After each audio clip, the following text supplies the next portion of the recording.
got some good coffee and I got some good comments. I want to answer every single one of them. Take a quick drink. Today's coffee comes from my buddy Ty, who works at the Palen Music in Joplin. Bearded Lady coffee. This is really good. This is, I never had this before. This is an Ethiopian Worka Sirocco coffee. Turns out it's brewed at, or grown at 2,200 meters above altitude or sea level, whatever. Didn't know that. That's fascinating. Tastes like strawberry jam vanilla. It's got a roast level of 3. So much information. If you like good tasting coffee and the data to support it, Bearded Lady, that's your jam. Hey, speaking of jams, thank you for bringing the Debbie cakes by, Chris Lee. Chris Lee watched our YouTube live that me and Alec did the other day where we were showing some pedals and there was some shenanigans with Debbie cakes, and that was really funny. So thank you for bringing that by, Chris. Brought some Debbie cakes by. I do not want to discourage that. In fact, I want to encourage it. And there's a little bit of serendipity inspiring this because Chris and I were talking about chords and we were talking about different voicings and stuff. And then here comes old Luke on our last video, and he says he loved the minor 5 gospel context and he'd like a guitar hacks for, or a gospel hacks for guitar chords lesson. So, especially one with chromatic movement. Well, by golly, I'm happy to oblige. So, let's do this really quick. And by the way, I'm going to do a PDF with these chord voicings. Just email me at natewhite@palenmusic.com. NATEWHITE @palenmusic.com. Subject, chords and coffee. I'll get you a PDF. That way you don't have to pause all this if you don't want to. But you ever seen something like this? This is the key of D. And these are all the chords that are available in the key of D. Step 1, and let's call this video kind of a step 1 to this. And if you guys like this and you want to kind of unpack this over the course of a few videos, happy to do it. But step 1 to having those more gospel-y or jazzier kind of voicings is just to add a few notes to the chords that you already know. So every key, like we talked about, and I think this was Chords and Coffee number 1, has this sequence of chords, right? And in the key of D, it's going to be good old D major, E minor, F sharp minor, G major, A, B minor, and then a C sharp diminished, and then D, right? Well, if you add one extra note to that, which would be the 7, so instead of it just being a 1, 3, 5, 7, or 1, 3, 5, it's 1, 3, 5, 7 now, right? By the way, I am in the living room of my home as opposed to the office because my wife kicked me out of the office because she's up there editing photos and listening to Keith Green. God bless her. Anyway, let's look at some chords. All right, the first one, do you know this one? Index finger across the 2nd fret from the G string all the way to the high E, open D. Great, and also fantastic for little pinky activities. Right? Next one. E minor 9. Do you know this one? This is one of my favorite voicings ever. So this is index finger straight across from the A all the way to the high E, and then middle finger on the 3rd fret of the B, and then pinky on the 5th fret of the G, with the open E below. Cool voicing. And then now F sharp minor 7. I know you know that. That's just index finger straight across, 2nd fret, high E to low E, and then ring finger on the 4th fret of the A, and then pinky on the 5th fret of the B. Play them all, beautiful. G major 7. This is like you took a B minor and just took the index finger off and just threw it here on the 3rd fret of the low E. So 3rd fret of the low E, index finger, ring finger, skipping the A, ring finger on the D string of the 4th fret, pinky on the G string of the 4th fret, and then middle finger on the 3rd fret of the B. And just play the ones you're touching. Right? Next one. This is a cool voicing. I kind of did kind of a variation of that, which is also reflected in that episode 1 of Chords and Coffee. But this is A13. And this is index finger on the 5th fret of the low E. And then skipping the A again. Middle finger on the 5th fret of the D. And then ring finger on the 4th fret of the G. And then pinky on the 7th fret of the B. And you can play the high E too. Right? Now, this one, and we're going to circle back around to this one particularly. This is a B minor 11 coming up next. So middle finger on the 7th fret of the low E. Skipping the A again. I don't know what I did to the A string, but we're figuring it out. We will work it out. Skipping the A, you're going to go to the D with the 7th fret of the D, and then pinky on with the ring finger, and then pinky on the 7th fret of the G, and then index finger on the 5th fret of the B. And you can play that open E too for like a unison thing. Right? And then last but not least, C sharp minor 7 flat 5. This is going to be like an E minor chord, but with the C sharp in the bass. So you got to do a little rearranging of your fingers. Super easy. 9th fret of the low E using the middle finger. And then skipping the A again. And then 9th fret on the D with the ring. And then pinky on the 9th fret of the G. And then index finger on the 8th fret of the B. And then to resolve all of this, you're going to come up here and middle finger on the 10th fret of the D, of the low E playing a D. And then index finger on the 9th fret of the G. And then on the 10th fret of the B, you got your ring finger. And then the 9th of the G hammers on to the 11th of the G. So you get this.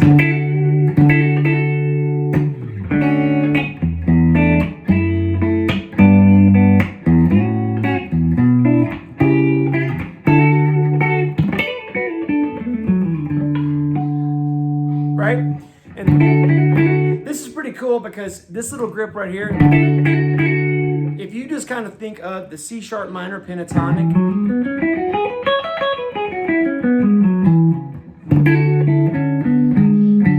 there's like a Lydian thing happening, right?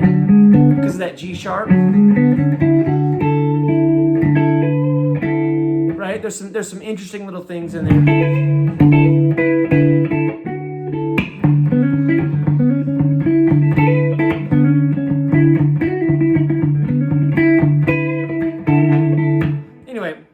I think that's a neat little grip.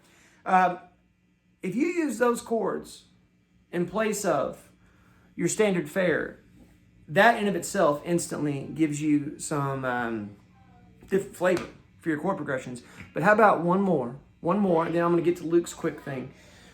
This is the same sequence, but this is going to be more built off the A string, and then it's going to get you up higher, because that's also part of the thing too, is that when you play some of these chords up higher, and then just change the bass note,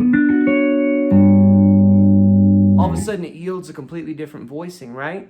So let's start with D major 9. The old John Mayer No Such Thing thing, except his is an E. But we're going to do this in D major 9. So middle finger on the 5th fret of the A, and then index finger on the 4th fret of the D, right? And then pinky on the 6th fret of the G, and then now ring finger on the 5th fret of the B. And you can play the open E too, right? This next one is one of my faves. This is an E minor 9, and this is how it goes. You're going to be on the A string with your ring finger of the 7th fret, playing that E note, right? Then the G note's going to be on the 5th fret with the middle finger of the D string. And then index finger, 4th fret of the G. So you got, and then now pinky is going to hit the 7th fret of the B. And you can play that high E too if you want to. I love that voicing. All right, up next, we talked about this voicing also in that Chords and Coffee episode number 1. This is sort of built off of a D shape, but this is your F sharp minor. You've got your middle finger is going to be on the A string of the 9th fret. Index finger is going to be on the 7th fret of the D. Ring finger is going to be on the 9th fret of the G. And then your pinky is going to be on the 8th or the 10th fret, of the B. And you can also play the high E if you want to. So quick recap. Nice. And then on this G, this is, if you don't get anything else but this is a really cool voicing, and it's a fun thing to do. This is index finger straight across the top 3, basically making a B minor triad, right? On the 7th fret from the G, the B, and the E, 7th fret. And then your middle finger is going to come down here and hit the 9th fret of the D. And then your ring finger is going to hit the 10th fret of the A. And then now your pinky is free to do these little... And all I'm doing is I'm playing the high E, hammer on, pull off from the 10th fret to the 7th fret that I'm already holding down with this guy. And the same thing on the B string. of Curtis Mayfield kind of vibe. Jubu Smith. It's really cool. You gotta get that pinky to work out. Maybe drink you some extra coffee. Then, just a good old A9. This is gonna be 12th fret, middle finger, high A, index finger on the 11th fret of the D, and then you can lay them all across with the ring finger from the G, B, and E. Right? Then, as we get up here, we're going to do this same shape we did here, but we're going to slide it all the way up here for this B minor 9. And what we've got is, we've got ring finger on the 14th fret of the A. We've got 12th fret with the middle finger on the D string. Index finger is on the 11th fret of the G. And then pinky is on the 14th fret of the B. And if you put this high E there too, if you want to be fancy, hit that harmonic if you can. You have to take off your middle finger to hit that. Fancy. All right, and then finally, good old C sharp minor 7 flat 5. You know this one. This is going to be this is way up here, but it's okay to get up here sometimes, especially on electric guitar, because sometimes the harmonic separation that you get by playing way up top, being way far away from your bass player or the other guitar player or the keyboard player, what have you, makes a much richer, more beautiful chord, and you're really not doing anything mysterious. You're just putting a little bit of harmonic separation in between two chord voicings that blend together. I'm going to unpack that in a later lesson, but for right now, play this C sharp minor 7 flat 5 way up here on the 16th fret of the A with the index finger, on the 16th fret of the G or the D with the middle finger, and then the ring finger is on the 17th fret of the D. And then the pinky is on the 17th fret of the B. And then finally resolve it to this D major 7, where you've got your ring finger is on the 17th fret of the A, middle finger is on the 16th fret of the D, and then index is covering the 14th fret on the G, B, and E strings. Right? And you can do that little pinky thing we did back here on this G. You can do that up here too. Right? Lord have mercy. That is a lot of voicings, right? Well, yeah, and use those in your writing. I mean, if you sneak just one or two in a familiar chord progression, I promise it changes everything. It's like, adding a, really good vanilla to a batch of cookies. I promise you, just a little dab will do you, and you'll be happy that you did it, okay? Last thing I want to cover really quick, and I know this one's a little bit longer, but I want to make sure to address this. Hey, Luke, you asked a great question about some chromatic movement. Check this out. This B minor 11 that we did here, right? We just did that. Here's a cool voicing to get like a 2-5-1 thing.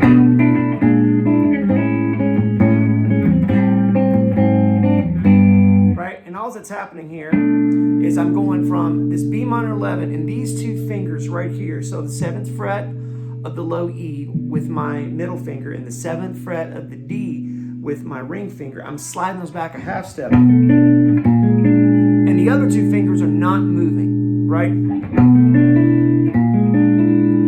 And what's cool about that, and that's such a keyboard player thing, right? What you got is you've got B minor 11 to E7 with B flat in the bass. Or another way to think about that would be like B flat 7, flat 5, right? Because F would be a 5 in B flat, and if you flatten it, it's an E natural. So that's how that name. And that wants to go to like A major 7. But you can also,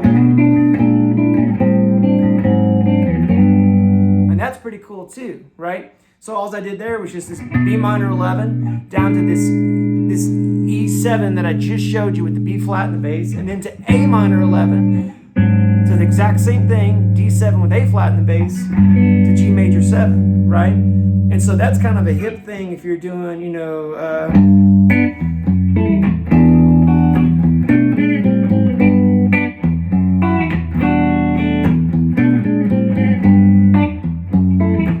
that's just one quick way to get there, but if you can also slow that down. There's a great Fred Hammond tune where he does that. I think it's Let the Praises Begin, or remind me, and just somebody comment below what was the name of that Fred Hammond tune, and I'll find it. But I played it a million moons ago in Kalamazoo, Michigan with a great band, and they had that kind of sequence there that was really cool. But Man, I hope that helps you. That's a lot of chords. Email me if you want the PDF. Happy to give it to you. Thank you so much for watching. You have no idea how much these comments and just your encouragement and your suggestions and just tuning in encourages me. So thank you for that. God bless you guys. We'll see you next week for another Chords and Coffee.